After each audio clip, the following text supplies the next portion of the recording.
Hello everyone! In this video we'll be talking about some Old English poetry that you'll be reading this week. We will just be going over a little bit more about Old English narrative and literary and poetic traditions.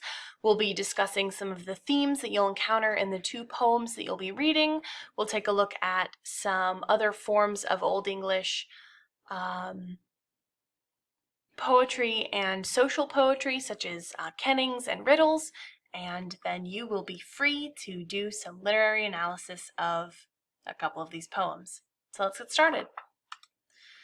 You are already familiar with a lot of the conventions of Old English literature, having made your way through the entirety of Beowulf.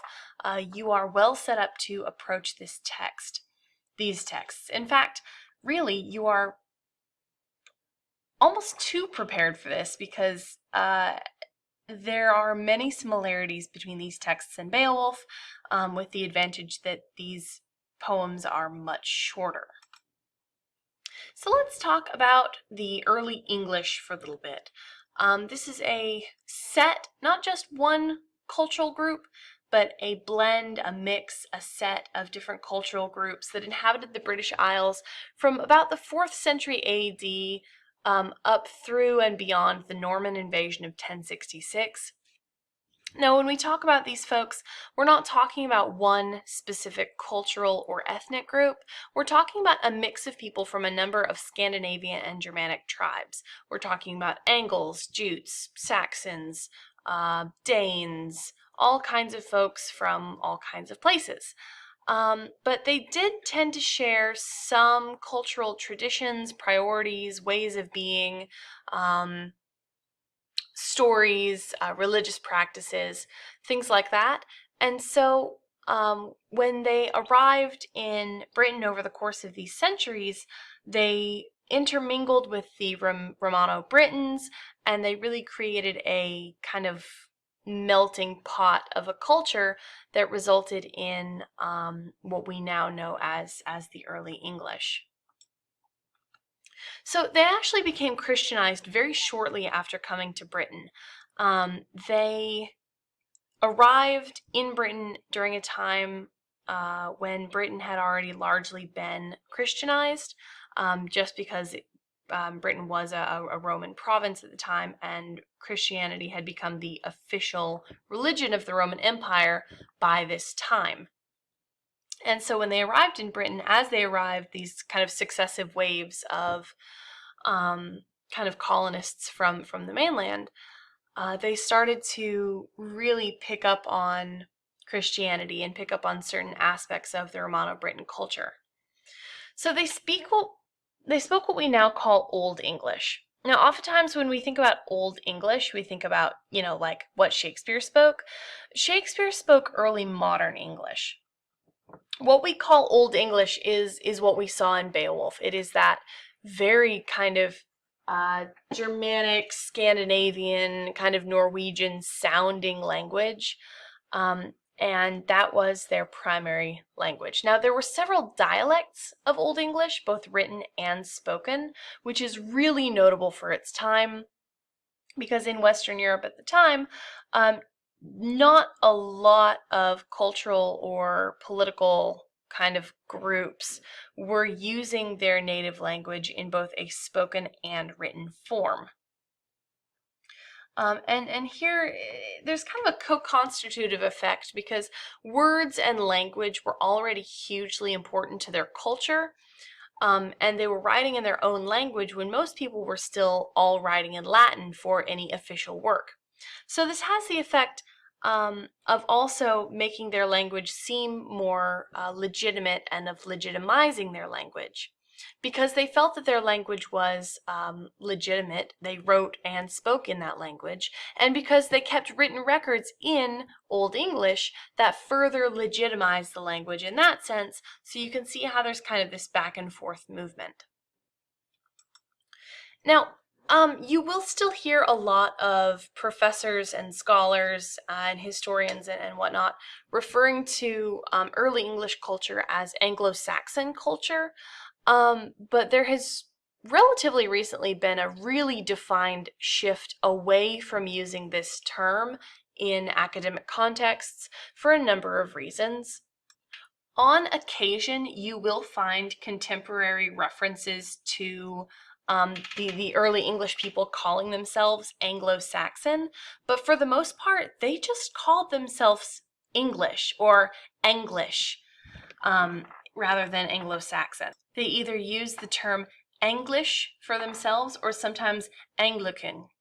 Now, the term Anglo-Saxon didn't really come into popularity until the 18th and 19th centuries, and it was more than anything a means of connecting white people of Western European extraction, especially in the United States, to a supposed mythic origin.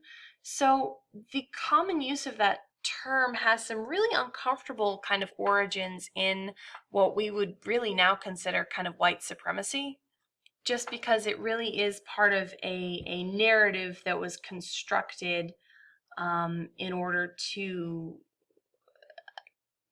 prove some sense of imagined heritage that wasn't really a thing that existed.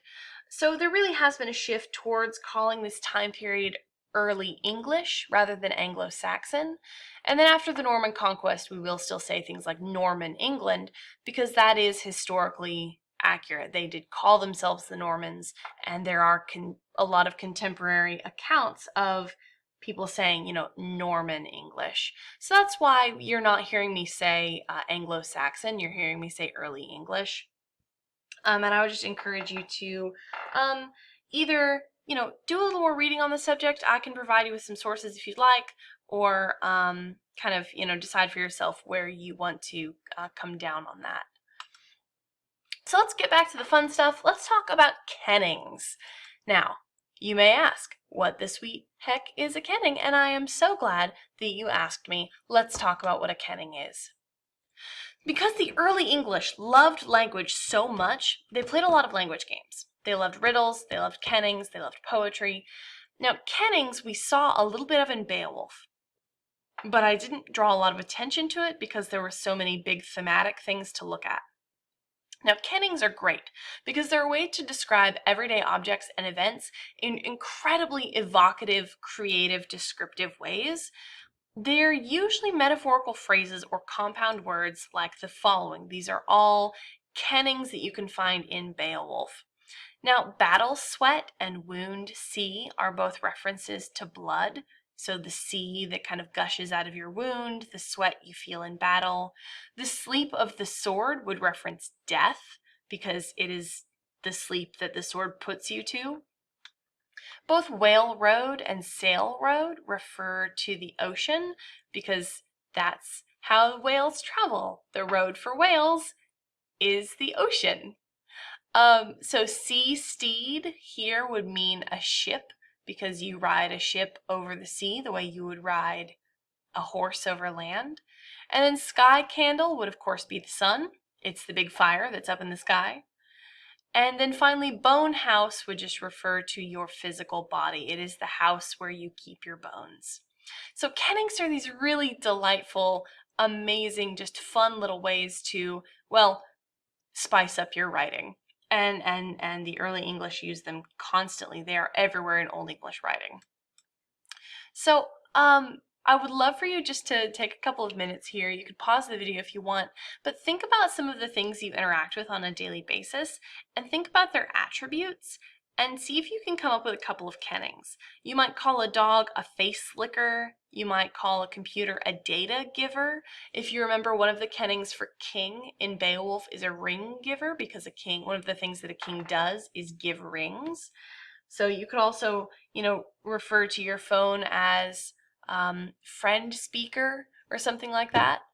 But for now, think of a couple of kennings and then come back to the video when you're ready to move on.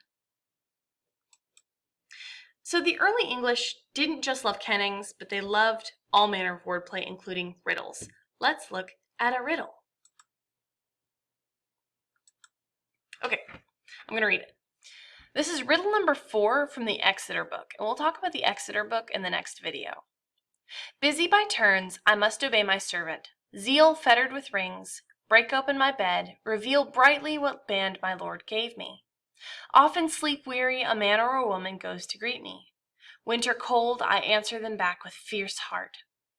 Sometimes a warm limb bursts this bound bracelet. Though it is a delight to my servant, to that dizzy-witted man, to me too, if someone admires me, how wordfully my message, its meaning can be mouthed. So this is a doozy of a riddle. It is pretty complicated. I see things like I answer them back, zeal fettered with rings, reveal brightly what band my Lord gave me, my message. So it's something that gives a message, something about bands, bracelets, rings, so something that's bound in some way, maybe by metal. So something that has a voice, something bound by metal. It's a bell. The answer is a bell. So not only did the writers of Old English riddles just absolutely love riddles, they were really good at them. So a lot of these riddles that you see are in fact quite complicated. They are quite old. So this has been just a brief video about some Old English language and linguistics and a couple of the word games that they love to play. In the next video, I will briefly cover the content of the 2 poems that you'll read.